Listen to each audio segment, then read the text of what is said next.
Guys, if you could share the live, invite other people to come and hear Jill Stein live. Oh, she looks so cute, mashallah.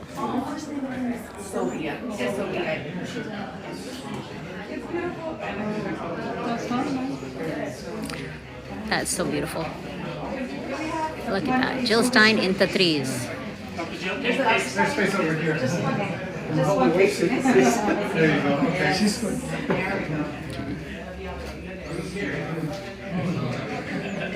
Thank you so much. Thank you.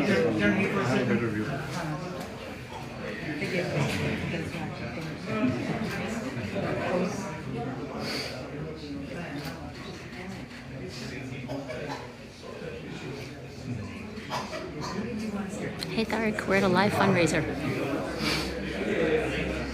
And Dr. Jill Stein will be speaking soon.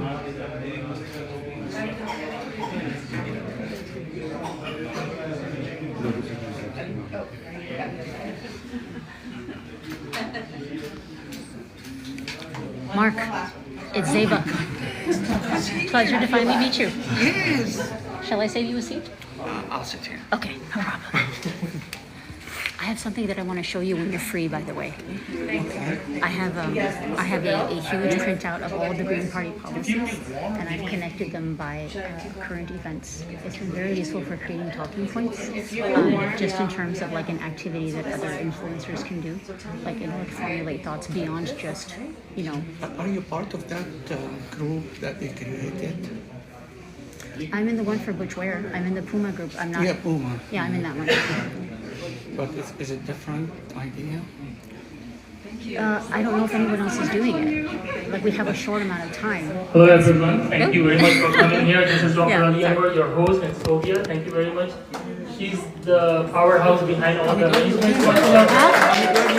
Yeah, me too. And I also want to mention my mom and dad will be taking care of our 4 kids all along. My mom is right there on the back, and my dad, I cannot find him right now, but you probably met him. So alhamdulillah, my family has been very supportive of what we are doing, and we want to welcome you all. And the plan is to hear Dr. Jill for a few minutes, and like to hear what she has to offer, and how we can collaborate, and how we can benefit from her campaign. And afterwards, we will have a Q&A session. So we have, if you have any things in mind, then you can ask questions. I think Dr. Sana, you had a question, right? All right. So we'll go in order. So if you have any question, let me know, and then we'll start taking the questions. Guys, if you have a question, you can. Thank you so much again. Thank you to everyone. Thank you to Sophia. Thank you to Ali. Thank you to your parents. Thank you to everyone who's here. We are all the conscience of the nation right now. We have an enormous responsibility and an enormous opportunity really to change the direction of this country and far beyond this country as well.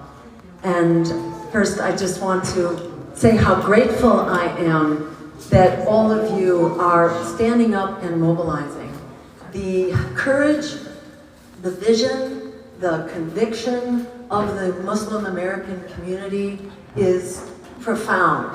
It cannot be overstated how important it is what you are doing. The whole resistance to this genocide has very much come from the inspiration and the courage of this community from the very start. And the emergence of, at the time it was abandoned Biden, I think gave so much momentum to so many people to stand up for what we know is right. And I want to congratulate everyone on the amazing work that you were doing. The work that went into organizing tonight, the work that we've heard about that's been done in mosques all across the Dallas area. I heard some 72 mosques, did I hear that number correctly? It's just astounding that you are doing the organizing you're doing. It's astounding that we have changed American public opinion. It's only our politicians who haven't heard yet, but the American people understand. They understand our humanity, and they are standing up. And a big thank you, of course, to all the Gen Zs, all the young people out here who are also standing up and leading the way. Together, it's important to realize how unstoppable we are. And we've come a very long way from sort of, the larger community not knowing what to do, to where we know what we need to do right now. We know that we need an immediate end to the genocide, a diplomatic solution, and an immediate weapons embargo to Israel right now. Yes. And it is a real tribute to this community that there is widespread agreement about that now. There is no debate. It's just our clueless warmongering leaders in both major political parties who are not only giving the thumbs up to Israel and to Bibi Netanyahu, the worst murderous criminal madman of our time.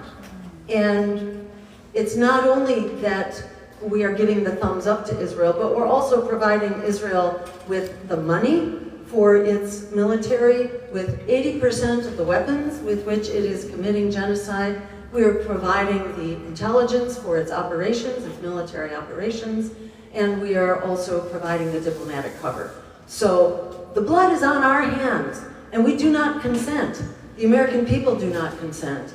And it's only a matter of mobilizing. And the question is, how do we capture and harness the political will and the humanity that we share as human beings? As a Jew myself, growing up after the genocide of Jews, the question in our community was, is there life after genocide?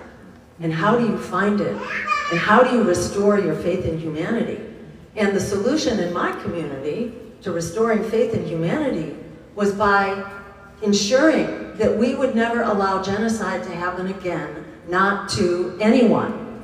And we also concluded that genocide is not only the responsibility of the perpetrators who pull the trigger, it's also the responsibility of the bystanders who allow it to happen. So for all of those reasons, we do not consent. And let me add, those who think that this is a religious war are absolutely wrong. And the way I know that is by hearing it from the mouths of the religious Jews, the extremely Orthodox Jewish rabbis, who were also ethnically cleansed by the Zionists, and by the Christians, who were also ethnically cleansed by the Zionists. So this is not a conflict of religions. This is a conflict essentially with Zionists, who came in with a game plan. And we know that from the historical National Archives of Israel, that the plan from the beginning was to ethnically cleanse and displace the Palestinians. And that was clear from the massacres that began even before, the massacres of Palestinians that began even before the Nakba. So those of us who understand the reality here, understand that this is a human struggle that we are all involved in, and we are all at peril if we allow this to continue, because this is about normalizing, meaning the genocide is normalizing the torture and the murder of children on an industrial scale. It's also about dismantling international law and human rights. So for all of our sake, for everyone throughout the Middle East, for us here in this country, for people all over the world, if we want a future that we can live in, it needs to be the law of humanity, the law of international law, not the law of the jungle, where the most powerful nation of the day inflicts its will on whoever it wants.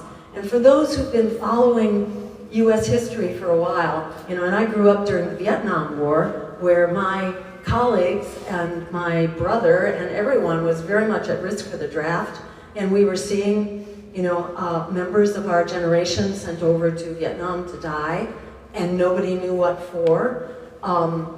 We grew up understanding that this empire is absolutely nuts, and it's destructive. And many of us from that generation have not lost that wisdom. Some people got corrupted along the way, but many of us did not. And for me, what has unfolded since then continues to fulfill what Martin Luther King said at that time, that my country is the greatest purveyor of violence in the world today. That was true in the 1960s, and it's even more true now. And it is so critical that we all stand up to change our course. We're on a trajectory which is unsustainable, whether you are looking at empire or oligarchy or colonialism or the climate crisis or rising fascism. They all go together. And in resisting them, we build a very big and unstoppable movement to create an America that works for all of us and a world that works for all of us. I'm just going to say one more word about that so I don't rattle on for too long here and we get to your questions. Our agenda in this election and our agenda as Greens is not only about stopping genocide, it's about ending empire and the dangers and the inequality imposed by empire around the world. And we're also about ending the oligarchy, the incredible disparities. In this country, we saw the wealth of billionaires double in the last couple of years, while the wealth of working people, just hit rock bottom, and more people, millions more people, were added to poverty. We saw child poverty actually triple in the last 3 years. So this is a large struggle. And in the same way that we have a crisis of foreign policy, we have a crisis of domestic policy. And in terms of our lives, that means people don't have the health care that they need. We have high rates of chronic disease, high rates of uninsurance. People are struggling to keep a roof over their heads. We have unprecedented numbers of homeless at the same time that the Supreme Court has criminalized homelessness. And many government officials are actually working to enforce that right now. And we have unprecedented rates of eviction. Same thing on college debt and student debt. Why should you have to go into lifelong debt in order to acquire the skills that you need in order to have a secure future? That's why we have long called for abolishing student debt and making public higher education free. We call for Medicare for all, which is basically expanding Medicare, which has very low overhead and has a very high satisfaction rate. Cover everybody from the moment of conception, from cradle to grave. People are fully covered, and not only cover everyone, but cover everyone comprehensively, including mental health care and dental care and chronic care and home care. So if your parents are sick, you don't have to put them into a nursing home. You can have support to care for your family at home. And likewise for disabled children as well. They should have the chronic care and support that they need. You should not have to spend your family into poverty in order to have support for health care. So we actually save money because there's so much waste in the current system. 1 out of every 3 healthcare dollars is wasted on basically paper pushing and bureaucracy, and clinicians know how much time you have to spend just reporting and tracking and giving insurance companies their sway. So there are so many benefits to moving to the system, and one of them is that we actually save $500 billion a year on healthcare costs. At the same time, that's after we've expanded healthcare to cover everyone. Let me mention also about the so-called immigration crisis. We say about the immigration crisis that the most important thing we can do is to stop causing it in the first place through regime change operations, through endless wars, through the drug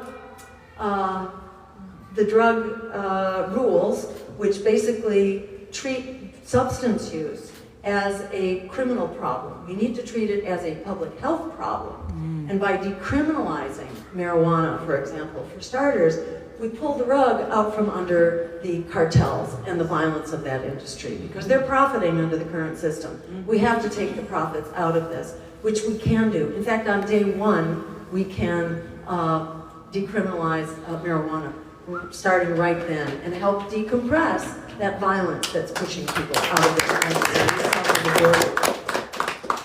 couple other real quick things. On day one, we will also pick up the telephone and tell Bibi Netanyahu that his genocide is over.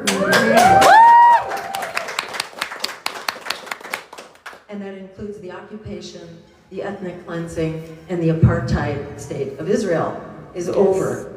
They do not have our support or our protection until they come into full compliance with international law and the International Court of Justice, which has been very explicit about what needs to be done. So that's another thing that can happen on day one. Another thing on day one is that we take AIPAC to court, because AIPAC stands in violation of the FARA, the Foreign Agent Registration Act.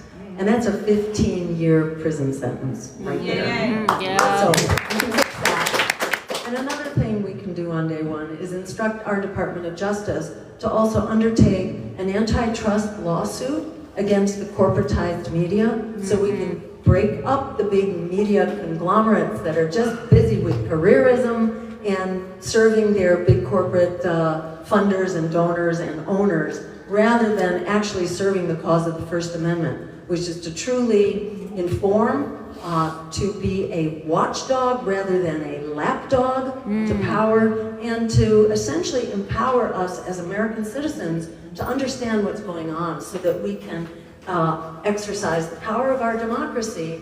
And even if, well, put it this way, if we are so lucky as to win the White House and turn the White House into a greenhouse, Inshallah. Oh yeah. the world will be a much better place. And even if we do not have a congressional majority, who should be running the show? It's we the people that should be running the show. We should be instructing our elected officials how to represent us, not their big corporate donors, AIPAC and the war machine and the fossil fuel industry, and so on. They need to be accountable to us. So how do we make that happen? One thing we do is we bring back town hall meetings. Remember that institution from way back that they don't do anymore? But they need to be meeting with us, not with their donors, so that we can, in fact, instruct them, hold them accountable, make them transparent, because they got to face the music with their constituents. Another thing we'll do is bring back congressional hearings. So we have meaningful congressional hearings, and we can look at the things that the media won't cover. We can ensure that the media is getting educated and informed, and that our elected officials, our congressmen and women, are being educated and informed about the nature, for example, of occupation or apartheid, or the actual history of the apartheid state of Israel, and how Zionism came to be what it is right now. And this is a forbidden topic. You're not supposed to talk about it. If you talk about it, you are accused of being anti-Semitic. But I can say that the most anti-Semitic thing you could possibly say is that opposing genocide is anti-Semitic. To say that opposing genocide is anti-Semitic is the biggest slur that there could possibly be. And I will just conclude saying that having Butch Ware as my running mate is so exciting, because having an African-American Muslim man together with a Jewish white woman, we can cover the bases. So they have a very hard time tearing us down. And if you haven't seen it yet, take a look at the Breakfast Club interview. Yes. Has any, raise your hand if you've seen Yeah. it. Okay, so a few people haven't, but it really, it's so worth looking at, because it really shows how our vision, and this is our shared vision, really resonates in the public sphere, even on mainstream media, when we have a chance to actually speak to it. It's very powerful. They are terrified. This is why they have tried to keep us off the ballot. They are terrified that people should even know, let alone hear us. And that then gets to the other thing, and I'll leave you with this thought, and we'll go into our Q&A at that point. But the way that grassroots campaigns win is by doing the basics. It's like campaigning 101. It is phone banking, it is tabling and flyering, and door knocking, fundraising to the extent that you can, because that helps us hire more organizers to provide support for this grassroots outreach. It also enables us to do more advertising on social media, for example, to reach more people. It's not rocket science how to do it. It's about basically raising financial resources and about bringing in the volunteers and enabling everyone to own this campaign. This is about us, our future, our children, our families. For me, I don't see it as a sacrifice at all to be doing this, because I see so clearly in my own mind. As a medical doctor, I got very tuned in to these rising epidemics of weird chronic diseases that started happening around the time I was beginning my career. And all of a sudden we had diabetes in kids, and we had epidemic rates of asthma and cancers, rising cancers in younger age groups, and developmental disabilities. And for me that was like a big wake-up call. And that wake-up call just got bigger and bigger. And I realized that not only could I, as a healthcare provider, not fix that in the doctor's office, but it really requires us to work in our communities to address these drivers of health and disease. But it's not just health and disease; it's also survival. We're talking about not only poverty and pollution and climate change and nuclear weapons and war. Unfortunately, they all go together. And I felt really overwhelmed by that for a long time, I must say. It took me years to kind of make peace with that and find a way to struggle against it. And for me, doing this work of organizing and mobilizing, it is so affirming and uplifting and therapeutic. It's like, it's way easier for me personally to do this work than to not do this work. To live in that world of utter fear and loathing and kind of denial about the encroaching darkness. I don't want to be there. I don't want to be there. And I got recruited to run in this race because all of a sudden we had a vacancy in our ballot lines, and we didn't want to lose our ballot lines because it takes years basically to cultivate them. And now they're way too expensive. We could never buy our way into those ballot lines without having big corporate donors, and we don't accept corporate donations or even big donations. We stick to the regular rules, unlike the other parties. You can write $1 million check to the other presidential candidates, not to us. We follow the rules that we should be a people-powered campaign and not a big money-powered campaign. But we do the right thing, and we wouldn't have it any other way, and I wouldn't have it any other way, because this is sort of a turning point in history right now. And we all have the incredible honor, the incredible opportunity to decide what our future looks like. So much of America is ready to wake up now. Not only the genocide, which is so galvanizing to start with, but the fact that that genocidal war is now rapidly expanding and could become, it already is a regional war right now. It could rapidly become a world war, given how, Israel is now attacking Russian bases in Syria. You bring Russia into this, it could get really bad really fast, especially with Netanyahu at the helm, because he won't hesitate to use nuclear weapons. And when he does, there will be a response.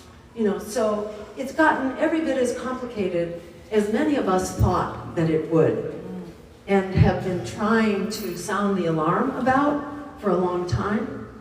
And I'm sad to say so many of us have been proven right.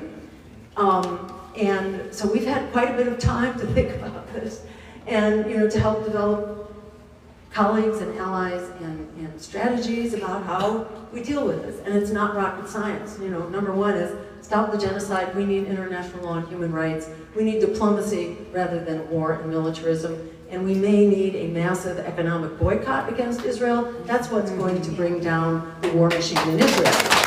We don't have to go to war with Israel, which we don't want to do because Israel has nuclear weapons.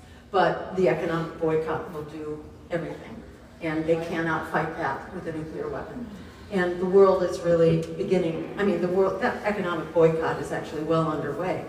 And, you know, it is making major progress as we speak, because many nations and bodies within the UN are also talking about institutionalizing that economic boycott. So this is to say that, you know, we are in this amazing moment right now of unprecedented crisis and unprecedented opportunity to really change our direction forward in a very big and permanent way. And we couldn't be doing it with better family. You know, it feels like we are a community. We are a family right now, forged in a genocide.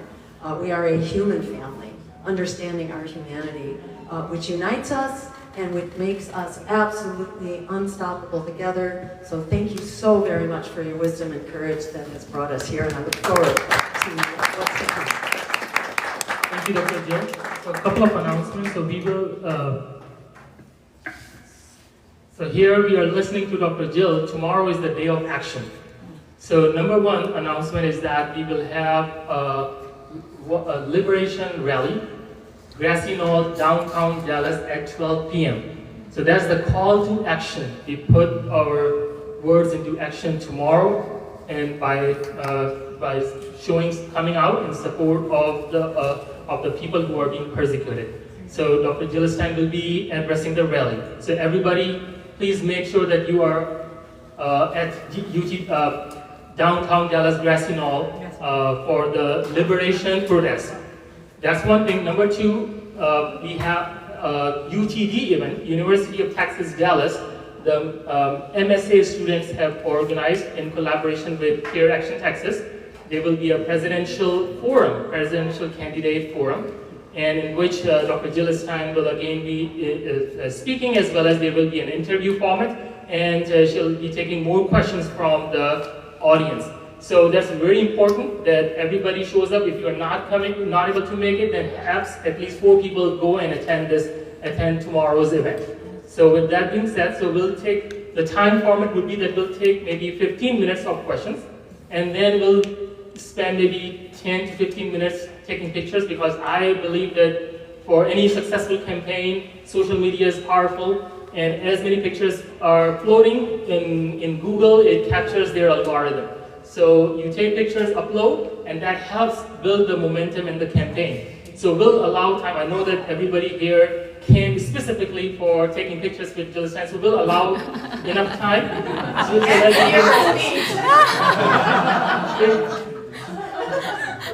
that will be 15 minutes, and then it's 15 minutes question answer. Okay. Yes. Okay. And then 15 minutes of pictures taking, and then after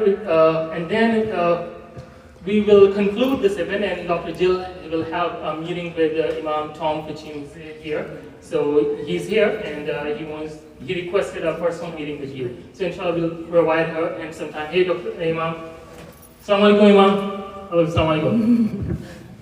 So I'll take the opportunity to ask the first question with Dr. Jill. So Dr. Stein, in 2020 general election, 71% registered Muslim voters turned out, contributing around 1 million Muslim votes. While this is a significant number, it is still a fraction of total popular vote. What is your roadmap for mobilizing voter base and achieving that 5% target in upcoming elections? Great. Wonderful question. So there are many ways to mobilize the vote. And let me say, while there was 70% turnout among Muslim voters in 2020, among American voters, all total, only 2 out of 3 turned out. 1 in 3 did not.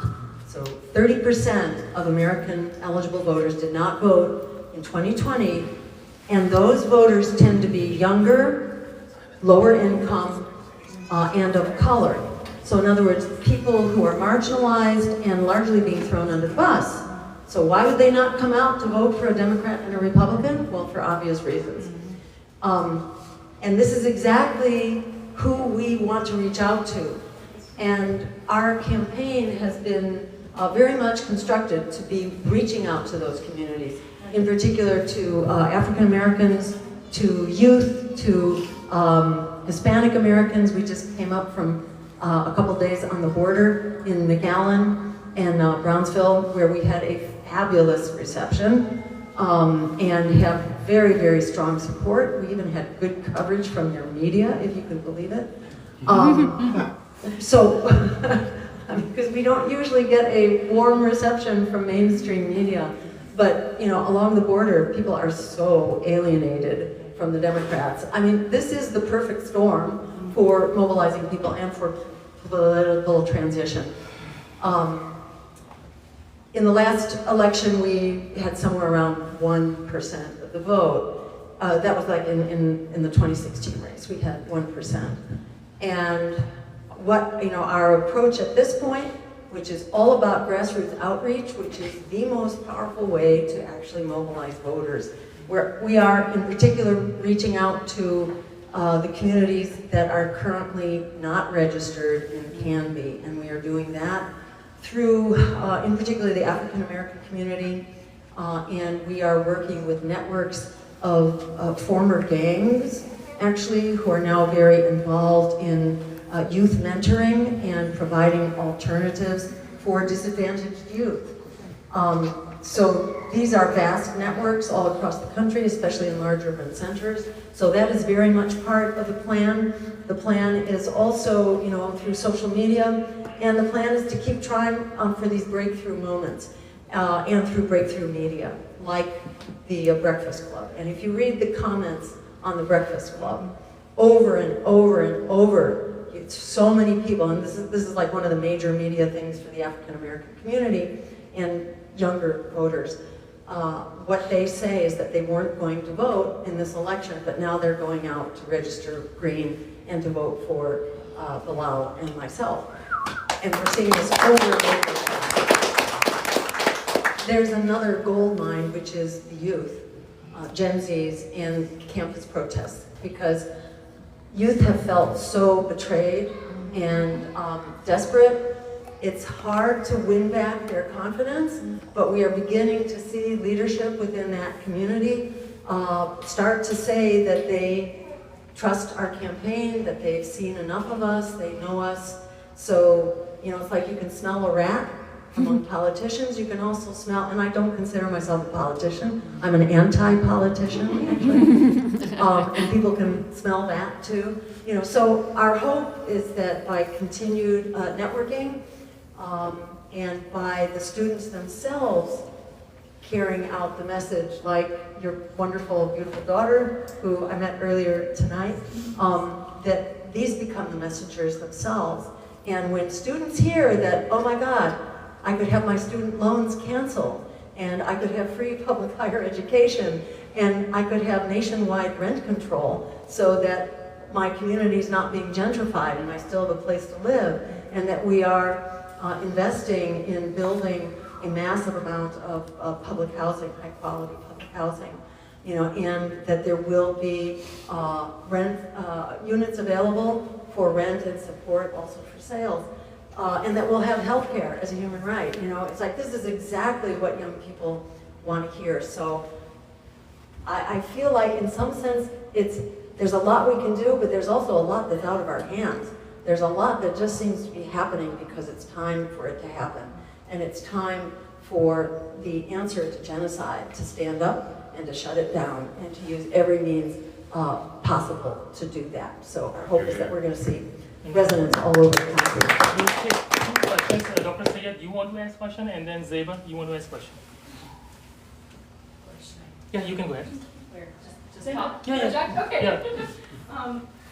I wanted to wish you Shana Tova. I think I might be a little bit late because it's sunset, but Happy New Year, Happy Jewish New Year. And I also wanted to thank you as a Jewish woman for being outspoken and lending some credibility to the cause of Gaza. We shouldn't need credibility, but the fact that you are outspoken, I think, means that you're fighting a war on 2 fronts, which is the people who are saying that you're not really Jewish and you're not really, part of the community. So thank you for that.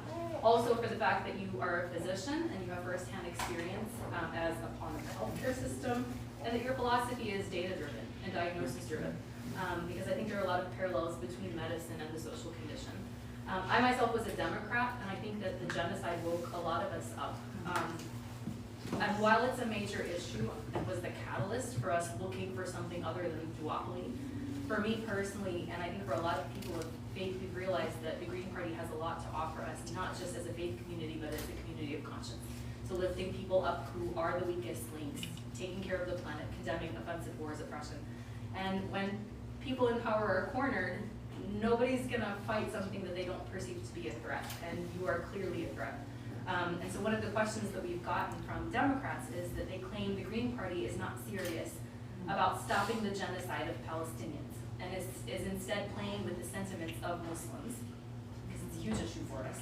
They also point to the Green Party running Brenda Sanders in Michigan against Rashida Tlaib in Michigan's 12th congressional district as a sign of division. How do you respond to these criticisms, and what is the Green Party's stance on supporting candidates like Rashida down the road? Yeah. So actually, Rashida was on our short list of potential running mates. And unfortunately, we did not get, we didn't make traction, we didn't get traction on that. So we have the highest regard for Rashida. People can run for office. The party cannot stop people from running, but we do get to make decisions about what we think are strategic campaigns. And in my view, I would not be challenging Rashida Tlaib, and we certainly will not be, supporting opposition to her, her position. We're very grateful. Is it fair to say that it's a little bit more decentralized because you don't have federal funding? I think that, yes, I think that is fair to say, but in general, decentralization is part, and grassroots democracy is kind of one of our basic values as a party. So we are not a hierarchical party. We do not take marching orders from our leadership. We're a very distributed, small d democratic party. So people can run for office wherever they want. But we, as the flagship campaign for the party across the country, we have, shall we say, a lot of influence about who we help lift up and bring visibility to. And a challenge to Rashida Tlaib will certainly not, be a campaign that we are prioritizing. And about being serious, I should just point out for those who don't know that we are not fair weather friends here. We adopted our positions opposing Israeli apartheid, supporting boycott, divestment, and sanctions, and opposing ethnic cleansing way before there was genocide. This was like back in 2006. So this is not like we're suddenly, exploiting the moment here through our positions. We've long held these positions to start with. So I'd say what you see in the Democrats is, they're terrified and they are trying to find a way to smear us, and they're having a hard time because I've been fully vetted. I've been, this is my third race. So they can't find anything, and they keep trying to, resurrect these old smears. And the most common one is the smear that I am a Russian asset, which is ridiculous on many counts, but it was investigated for 3 years by the Senate Intelligence Committee because there was a lot of oomph put into it. And you can be sure they searched every nook and cranny to find some little thing I'm convinced that they could charge me with, and then charge me with FARA violations. But we never, I went to Moscow for a global media conference to lift up our agenda, which was for a peace initiative in the Middle East, for Russia to actually stop its bombing of Syria, which it had just begun at that time, for a nuclear weapons ban, and for a global Green New Deal. That's what that was about. We did not accept a penny from Russia for our expenses. It was part of a European tour. We were also at the Paris Climate Accords speaking with, well, we did not speak with Putin. We didn't have an opportunity to speak with Putin, even though he sat for 10 minutes in that infamous picture. He was there for 10 minutes at the head table. but there is absolutely no conversation. I would love to talk to him, because you have to talk to your adversaries as well as your allies, and we should be doing that right now. But we were also in Paris. I got to speak with Jeremy Corbyn and also with the deputy climate negotiator for China about the global Green New Deal. So this is what we should be doing. And it's absolutely, false and destructive for people to think that you cannot have conversations with your adversaries. We need to have conversations with them rather than, nuclear weapons exchanges with them. So for the benefit of time, so do you guys want to save your questions for tomorrow's UTD event and go with the pictures? Do you want? So one question, okay. So we'll take one question and then we'll give like 10-15 minutes for the pictures, and afterwards I want to give Dr. Tom to meet with Jill Stein in a private setting, one-on-one, and then inshallah we'll conclude. So one question, Jill. Thank you. I don't need the mic. I just wanted to ask if you could comment on the policy overlap between the way the current administration is responding to what's going on in the West North Carolinas as well as in Gaza, what the overlap is in terms of, their actual response to humanitarian need, whether nationally or internationally. Well, that's a great point, that we are neglecting humanitarian needs and urgent, critical needs across the board. And there's another link there, which is that we are spending half of our congressional budget right now on the endless war machine. We just gave another almost $9 billion to Israel after Israel had started expanding the war into the West Bank and into Lebanon and beyond. Israel was rewarded for expanding this absolutely crazy, suicidal, homicidal, genocidal war.